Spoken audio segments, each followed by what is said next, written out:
વાવાઝોડાની ગાત તોડાઈ રહી છે ને કચ્છ પરથી જે ડીપ ડિપ્રેશન પસાર થઈ રહ્યું હતું તે વાવાઝોડું બની ગયું છે। આગામી કલાકોમાં આ વાવાઝોડું કચ્છમાંથી પસાર થઈને દરિયામાં જશે। હાલ વરસાદે પહેલા જ વિનાશ વેર્યો છે ત્યારે હવે વાવાઝોડાની આફતને કારણે ફફડાટ ફેલાયો છે। ત્યારે જુઓ વાવાઝોડાને લઈને શું માની રહ્યું છે હવામાન વિભાગ।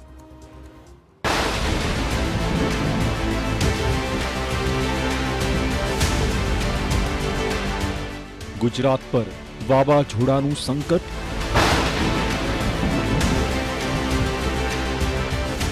વર્ષનું પહેલું વાવાઝોડું લાવશે આફત।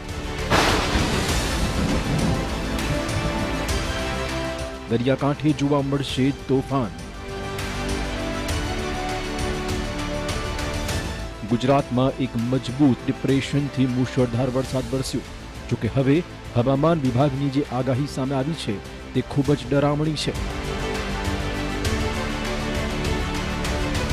હવામાન વિભાગે નવી આગાહી કરતા કહ્યું છે કે ગુજરાત પર ધીમે ધીમે આગળ ધપી રહેલી સિસ્ટમ હવે વાવાઝોડું બની જશે।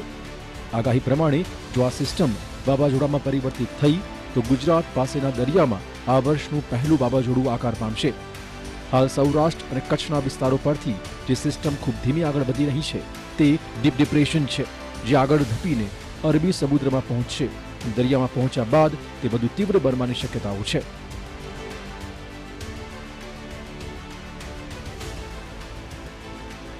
ગુજરાતમાં હાલ દેવભૂમિ દ્વારકા, જામનગર અને કચ્છમાં ભારેથી અતિભારે વરસાદ પડી રહ્યો છે। દરિયાકાંઠાના વિસ્તારો તથા અન્ય વિસ્તારોમાં ખૂબ ઝડપી પવન ફૂંકાઈ રહ્યો છે। બંગાળની ખાડીમાંથી લો પ્રેશર એરિયા બનીને આગળ વધેલી આ સિસ્ટમ મધ્યપ્રદેશ પર આવીને તીવ્ર બની હતી અને ફેરવાઈ હતી ડિપ્રેશનમાં, જે બાદ રાજસ્થાન પર પહોંચીને તે ડીપ ડિપ્રેશનમાં પરિવર્તિત થઈ। આ સિસ્ટમ ગુજરાત પર ખૂબ ધીમી ગતિ આગળ વધી રહી છે અને તેને અરબી સમુદ્રમાંથી વિપુલ માત્રામાં ભેજ મળી રહ્યો છે, જેના કારણે રાજ્યમાં અનેક વિસ્તારોમાં અત્યંત ભારે વરસાદનો સામનો કરવો પડ્યો છે।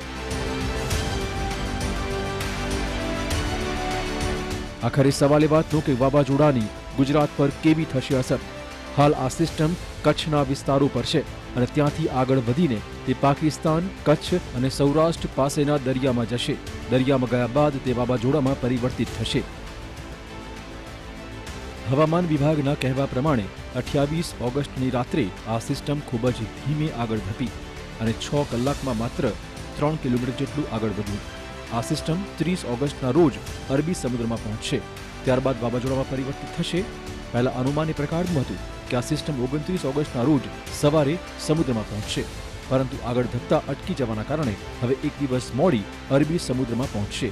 આ સિસ્ટમ આગામી 2 દિવસ સુધી અરબી સમુદ્રમાં જ આગળ વધશે અને તે ગુજરાતના દરિયાકાંઠાથી સતત દૂર જશે, એટલે ગુજરાત પર ભયંકર વાવાઝોડાનો ખતરો નથી। જોકે આ સિસ્ટમ વાવાઝોડું બનશે તો દ્વારકા, જામનગર, કચ્છ, મોરબી અને પોરબંદર જિલ્લામાં પવનની ગતિ વધી શકે તેમ છે। હવામાન વિભાગના કહેવા પ્રમાણે 30 અને 31 ઓગસ્ટના રોજ કચ્છ, સૌરાષ્ટ્ર અને દક્ષિણ ગુજરાતના વિસ્તારોમાં પવનની ગતિ 55 થી 65 કિલોમીટર પ્રતિ કલાકની અને વધીને 65 કિલોમીટર પ્રતિ કલાક સુધી પહોંચે તેવી શક્યતાઓ છે। જ્યારે ગુજરાતના દરિયાકાંઠાના કેટલાક વિસ્તારો અને અરબી સમુદ્રના કેટલાક વિસ્તારોમાં પવનની ગતિ વધીને 75 કિલોમીટર પ્રતિ કલાક પહોંચે તેવી શક્યતાઓ છે। એકાદ દિવસ બાદ ગુજરાતના દરિયાકાંઠાથી દૂર ઉત્તર પૂર્વ અરબી સમુદ્રમાં પવનની ગતિ 85 કિલોમીટર પ્રતિ કલાકની ઝડપે પહોંચી શકે તેમ છે। આ સિસ્ટમ હાલની સ્થિતિ પ્રમાણે કોઈ વળાંક લે તેવી શક્યતાઓ નથી, જેના કારણે ગુજરાતને તેનો વધારે ખતરો નહીં રહે, પરંતુ પવનની ગતિ અને કેટલાક વિસ્તારમાં વરસાદ થવાની શક્યતાઓ છે।